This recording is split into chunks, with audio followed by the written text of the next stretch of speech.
CTET को पास करना बड़ा ही आसान है, पर सीटेट को पास करने के लिए जो गाइडेंस लगता है, जो रास्ता लगता है, वो लोगों को पता नहीं होता है।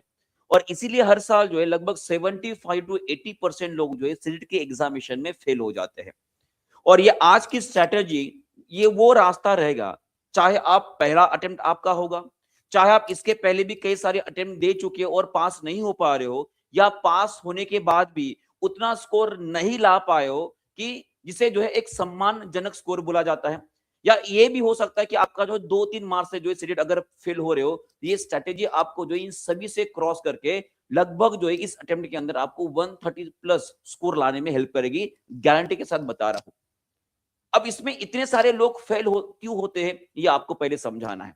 ठीक है, तो यहां पर मैं आपको बताना चाहूंगा कि अगर आप 2026 फरवरी का अगर डेटा देखते हो, जो ऑफिशियली पब्लिश किया गया था हमारे सीबीएसई की ओर से, तो यहां पर देख सकते हो कि फरवरी 2026 के अंदर लगभग जो है 26,49,129 लोगों ने फॉर्म फिलअप किया था। और यहां पर आप देख सकते हो कि लगभग यहाँ पे 23 लाख और यहाँ पे 5 लाख या 6 लाख, मान की लगभग लगभग पकड़ लो, यहाँ पे बहुत सारे लोग, मान की लगभग 23-22 लाख लोग अपीयर्ड हुए थे।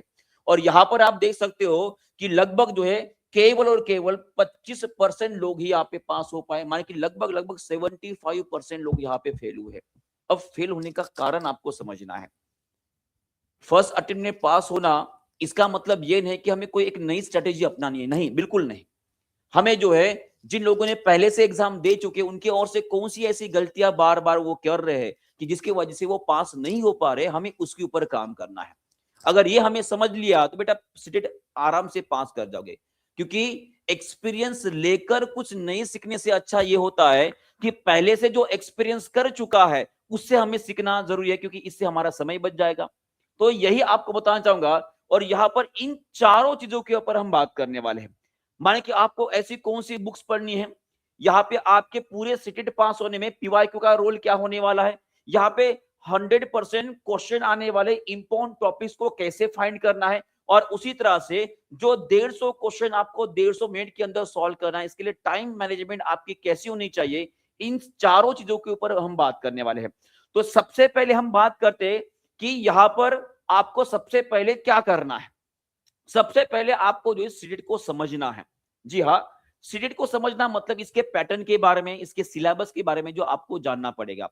सीटेट के एग्जामिनेशन, जैसे कि आप सभी को पता होगी कि ये कोई जो है भाई गवर्नमेंट एग्जामिनेशन वाली जो है कोई, तो ये एग्जामिनेशन है नहीं।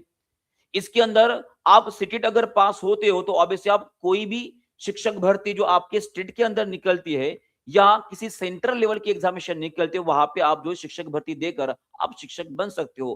कहने का मतलब होता है शिक्षक भर्ती के लिए ये एक तरह की एलिजिबिलिटी टेस्ट होती है, माने कि एक जो है सिंपल सी बात, एक सेपरेशन वाली एक एग्जामिनेशन है।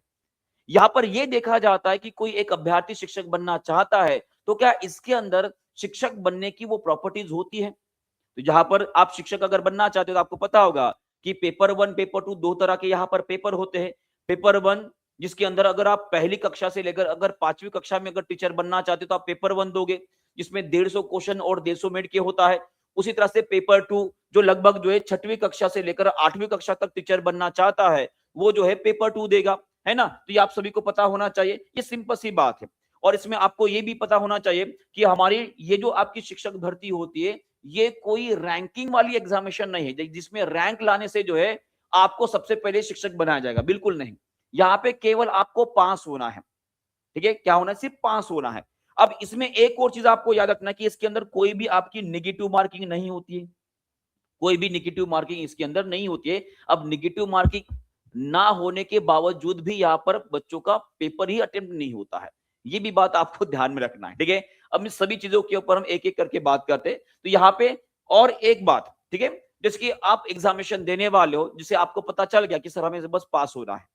पास कौन होगा, अगर आप जनरल कैटेगरी से बिलोंग करते तो आपको लगभग 60% लाने पड़ते हैं 150 में से, तो लगभग जो है 90 मार्क्स आपको लेने पड़ेंगे। 90 मार्क्स या उससे ज्यादा अगर मार्क्स ला लेते हो तो ऑब्वियस है जनरल कैटेगरी से बिलोंग करने वाले सभी बच्चे जो है पास माने जाएंगे। और उसी तरह से आप किसी भी एक रिजर्व कैटेगरी से बिलोंग करते हो तो यहाँ पे आपको जनरली जो है 82 मार्क्स लाने पड़ते हैं। अगर इतने मार्क्स या इससे ज्यादा अपने मार्क्स ला लिए, इसका मतलब ये होता है कि आपने जो है उस सीटेट पासिंग का जो क्राइटेरिया होता है उसे क्रॉस कर लिया, अब शिक्षक भर्ती आप दे सकते हो। पर अभी आपको ये सोचना है कि केवल आपको पास होना है या टारगेट थोड़ा बड़ा रखना है। तो एक नॉर्मल सी बात होती है कि हमारा जो ह्यूमन ब्रेन होता है, इसे ट्रेन करने के लिए आपको बड़ा टारगेट रखना है, ना बल्कि केवल पासिंग वाला। अगर आप केवल पासिंग वाला टारगेट अगर रखते हो या सोचते हो, तो हमारा ब्रेन भी उसी तरह से काम करेगा। तो इसीलिए ऑब्वियस है, जो मैंने आपको स्टार्टिंग में बताया था, आपको जो है लगभग-लगभग, चाहे आप किसी भी कैटेगरी से बिलॉन्ग क्यों ना कर रहे हो, आपको लगभग-लगभग 130 प्लस का स्कोर का ही टारगेट रखना है। तभी जाकर आपका प्रिपरेशन, आपका माइंडसेट उस तरह से रहेगा और आप पढ़ाई भी उसी तरह से करोगे। बात सबको समझ में आ गई? तो हमने यहाँ पे टारगेट रख दिया कि हमें जो है 130 प्लस का स्कोर लाना, मतलब लाना है। लिख कर रख दो, जहां पे पढ़ाई कर रहे हो उसके सामने लिख दो कि भाई साहब इस बार सितंबर 2026 के एग्जामिनेशन में मुझे 130 प्लस स्कोर लाना, मतलब लाना ही है। फिर यहाँ पर जो अक्सर गलतियां लोग करते हैं, जो मैंने बोला कि 75% लोग फेल क्यों होते हैं, और ये इनका जो फेलियर होता है ये हमारे लिए सबक का काम करने वाला है।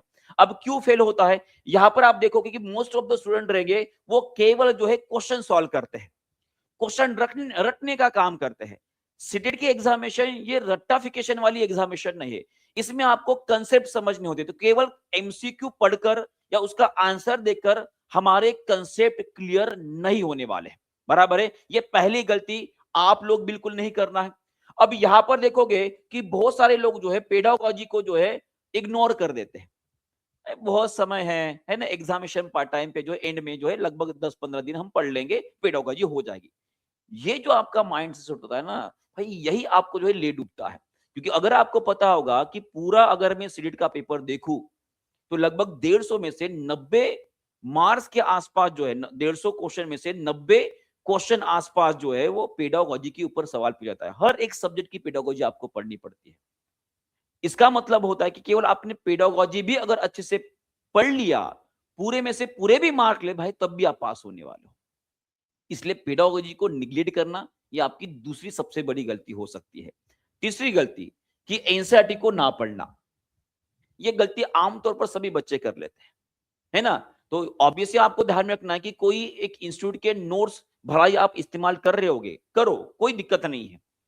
पर यहाँ पे आपको एनसीईआरटी पढ़ना बिल्कुल भी भूलना नहीं है, क्योंकि सिटेड में क्वेश्चन रिपीट नहीं होते, ये ध्यान रखिएगा। बहुत कम, एक आध इक्का दुक्का जो है क्वेश्चन रिपीट होगा।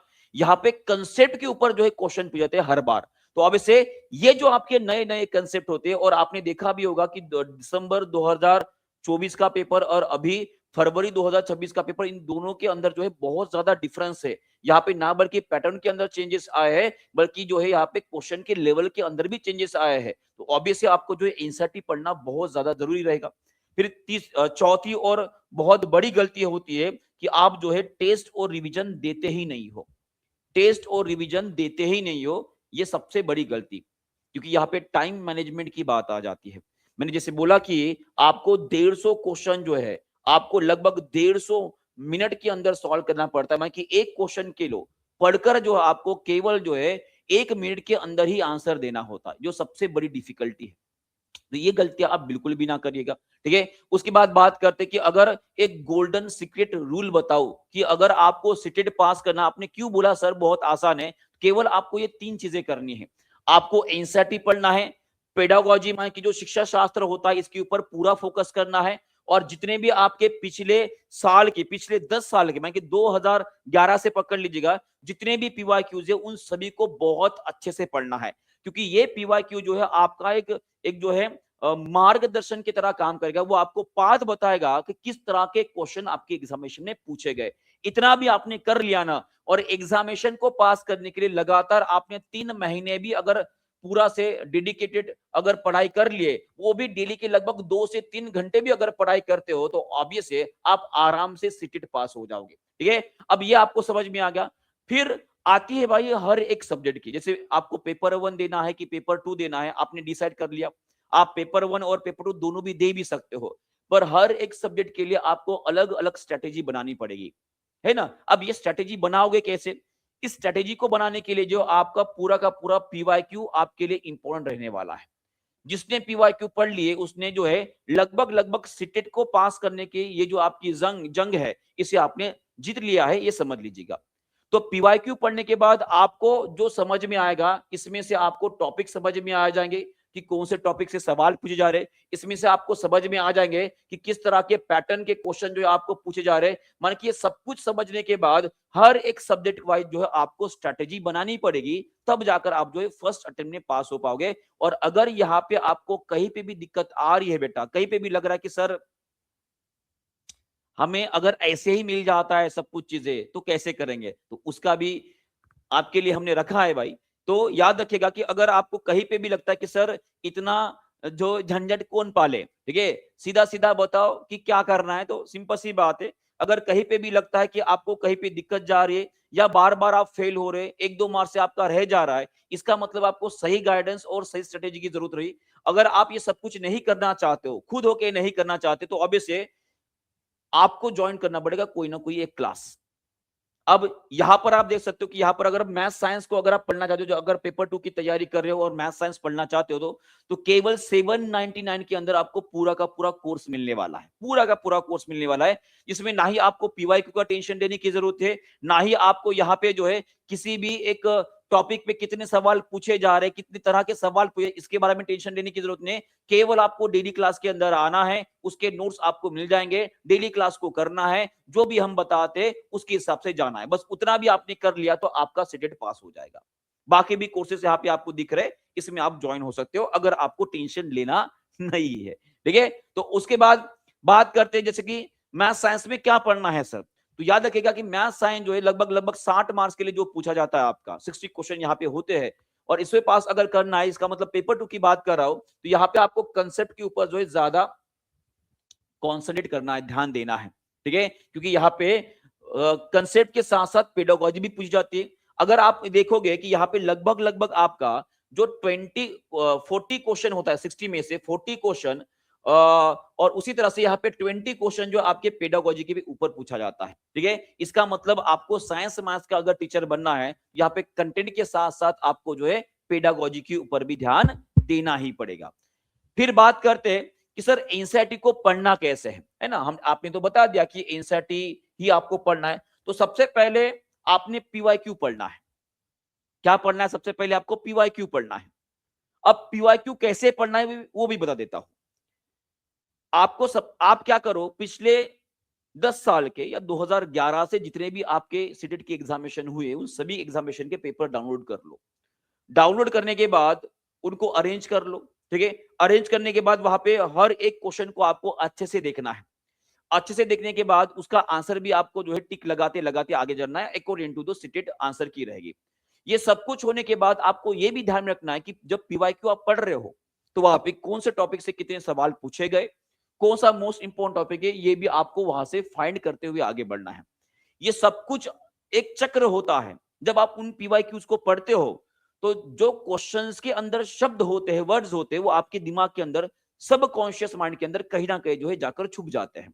और जब एनसीईआरटी आप पढ़ते हो, ये पढ़ते समय जो है आपको वो जो वर्ड्स आपको याद आएंगे, वो वर्ड्स आपको एक दिशा, एक डायरेक्शन देने का काम करेंगे। और ये डायरेक्शन ये होगी, आपको ये समझ में आ गया है कि मोस्ट इंपॉर्टेंट टॉपिक जिसके ऊपर बार बार सवाल पूछे गए, तो जब आप रीडिंग को लगोगे, तो उस टाइम पे उन सभी चीजों को हाईलाइट करते जाओ जो क्वेश्चन में पूछे गए, और उसमें जो बचा कुचा है भाई, वो आपके आने वाले एग्जामिनेशन के लिए इंपॉर्टेंट रहेगा। फिर ऐसा ही करते करते आपको वो शॉर्ट नोट्स भी बना लेना है कि जिनके ऊपर अभी तक सवाल पूछा नहीं गया है, जो टॉपिक बच चुका है। और सबसे आखिरी में आपका रिवीजन भी रहेगा। अब रिवीजन कैसे करने है वो भी बताऊंगा, पर इन चीजों के ऊपर आपको ध्यान रखना है। तो पहले रीडिंग करनी है, फिर जो आपने पीवाईक्यूज पढ़े हैं उसमें से जो इंपॉर्टेंट टॉपिक निकाले हैं उसको सबसे ज्यादा हाईलाइट करना है, और उस पे के ऊपर ही आपको क्या बनाना है, आपके शॉर्ट नोट्स बनाने हैं, जो आपको सबसे आखिरी में रिवीजन के काम आने वाले हैं। अब ये बात आपकी हो गई। फिर बात करते हैं कि सर जो पीवाईक्यू है वो तो हमने पढ़ लिए, बिल्कुल सर आपने पीवाईक्यूज पढ़ लिए, पर यहां पर जो मैंने आपको एक और बात बतानी है, ये है कि पीवाईक्यू को पढ़ते समय आपको हाईलाइट करते हुए जाना है। तो हाईलाइट करना कैसे है, इसके लिए एक बहुत ही आसान तरीका आपको बताता हूं। आपको क्या करना है, पिछले अगर जितने भी पीवाईक्यू, अगर आपको बता दूं, ये एक सीटेट एग्जामिनेशन पीवाईक्यूज का ओशियन तक एक कोर्स हमने आपके लिए लेकर आए हैं, क्योंकि हमें पता है कि सीटेट को पास करने के लिए पीवाईक्यू बहुत ज्यादा इंपॉर्टेंट है। तो हमने क्या किया कि इस कोर्स के अंदर भारत के अंदर जितनी भी टेट की एग्जामिनेशन होती है, इन सभी एग्जामिनेशन के क्वेश्चन जो है आपको इसमें मिल जाएंगे। मैं भारत की बात कर रहा हूं, यहाँ पे स्टेट को भी हमने मेंशन कर दिया है। सभी टेट की एग्जामिनेशन के क्वेश्चन आपको सब्जेक्ट वाइज यहाँ पे मिल जाएंगे। और उसी तरह से इस पूरे पीवाईक्यू के अंदर आप केवल अगर सीटेट के भी क्वेश्चन देखोगे तो लगभग लगभग जो है 2011 से लेकर, कहां से, 2011 से लेकर तो अब तक मान के फेब 2026 तक जो है यहाँ पे सभी के सभी पीवाईक्यूज हमने ऐड कर दिए, जहां पे लगभग 90 शिफ्ट हुए थे। कितने? 90 शिफ्ट, मान के 90 क्वेश्चन पेपर हुए थे। इतने सारे शिफ्ट के क्वेश्चन आपको यहाँ पे मिल जाएंगे।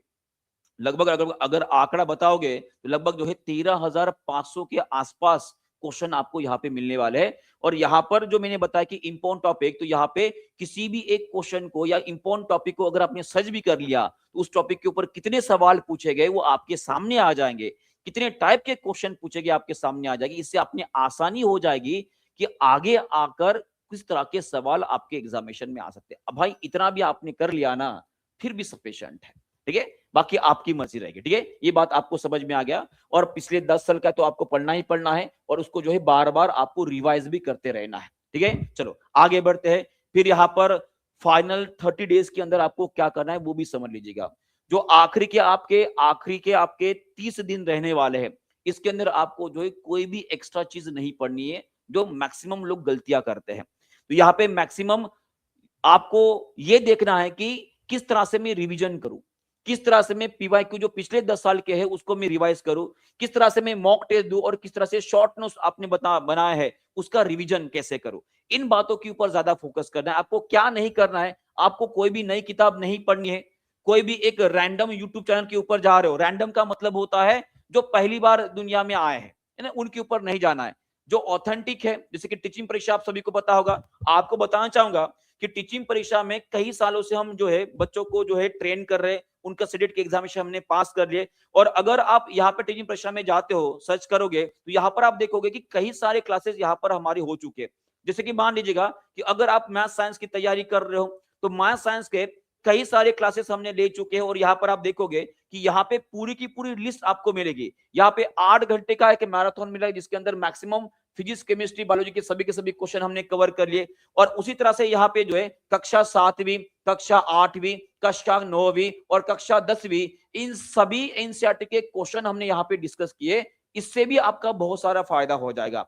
मान के सब कुछ आपको यूट्यूब के ऊपर मिल जाएगा। और अभी हमारे नए सेशन भी शुरू हो चुके, तो टीचिंग परीक्षा को सब्सक्राइब जरूर करके रख दीजिएगा। और आपको डेली क्लास में आना भी है, ठीक है। जैसे ही क्लास लगता है आपको नोटिफाई मिल जाएगा, अगर आप नोटिफिकेशन बेल स्टार्ट कर लगते हो, ठीक है। चलो ये बात भी आपको समझ में आ गई है। फिर सबसे आखिरी में क्या करना है वो भी आपको समझ में आ गया है। और सबसे आखिरी में बताना चाहूंगा कि बेटा आपकी कंसिस्टेंसी ही आपकी जो है सक्सेस की राह आपको दिखाने वाली है। तो याद रखिएगा कि आपकी कंसिस्टेंसी और लगातार मेहनत जो रहेगी वही आपको आने वाले दिनों में सफल करने वाली है। तो डटे रहेगा, डरना नहीं है, पीवाईक्यू को अच्छे से पढ़ते रहेगा, रिवीजन अच्छे से करते रहेगा और डेली क्लास में आते रहेगा। और टीचिंग परीक्षा के साथ जुड़ना बिल्कुल भी नहीं भूलना है। अगर ये पूरी स्ट्रेटेजी आपको पसंद आई है तो इसे लाइक करना है, टीचिंग परीक्षा को सब्सक्राइब करना है। और आपके जो दोस्त सीटेट की तैयारी कर रहे हैं उन तक इस वीडियो को जरूर भेजिएगा ताकि वो अच्छा स्कोर कर पाए और पहले अटेम्प्ट में ही पास हो पाए। तो मिलते हैं अगले इंफॉर्मेटिव वीडियो के अंदर। तब तक के लिए धन्यवाद। Thank you very much. Good bye, God bless you and take care. Bye bye.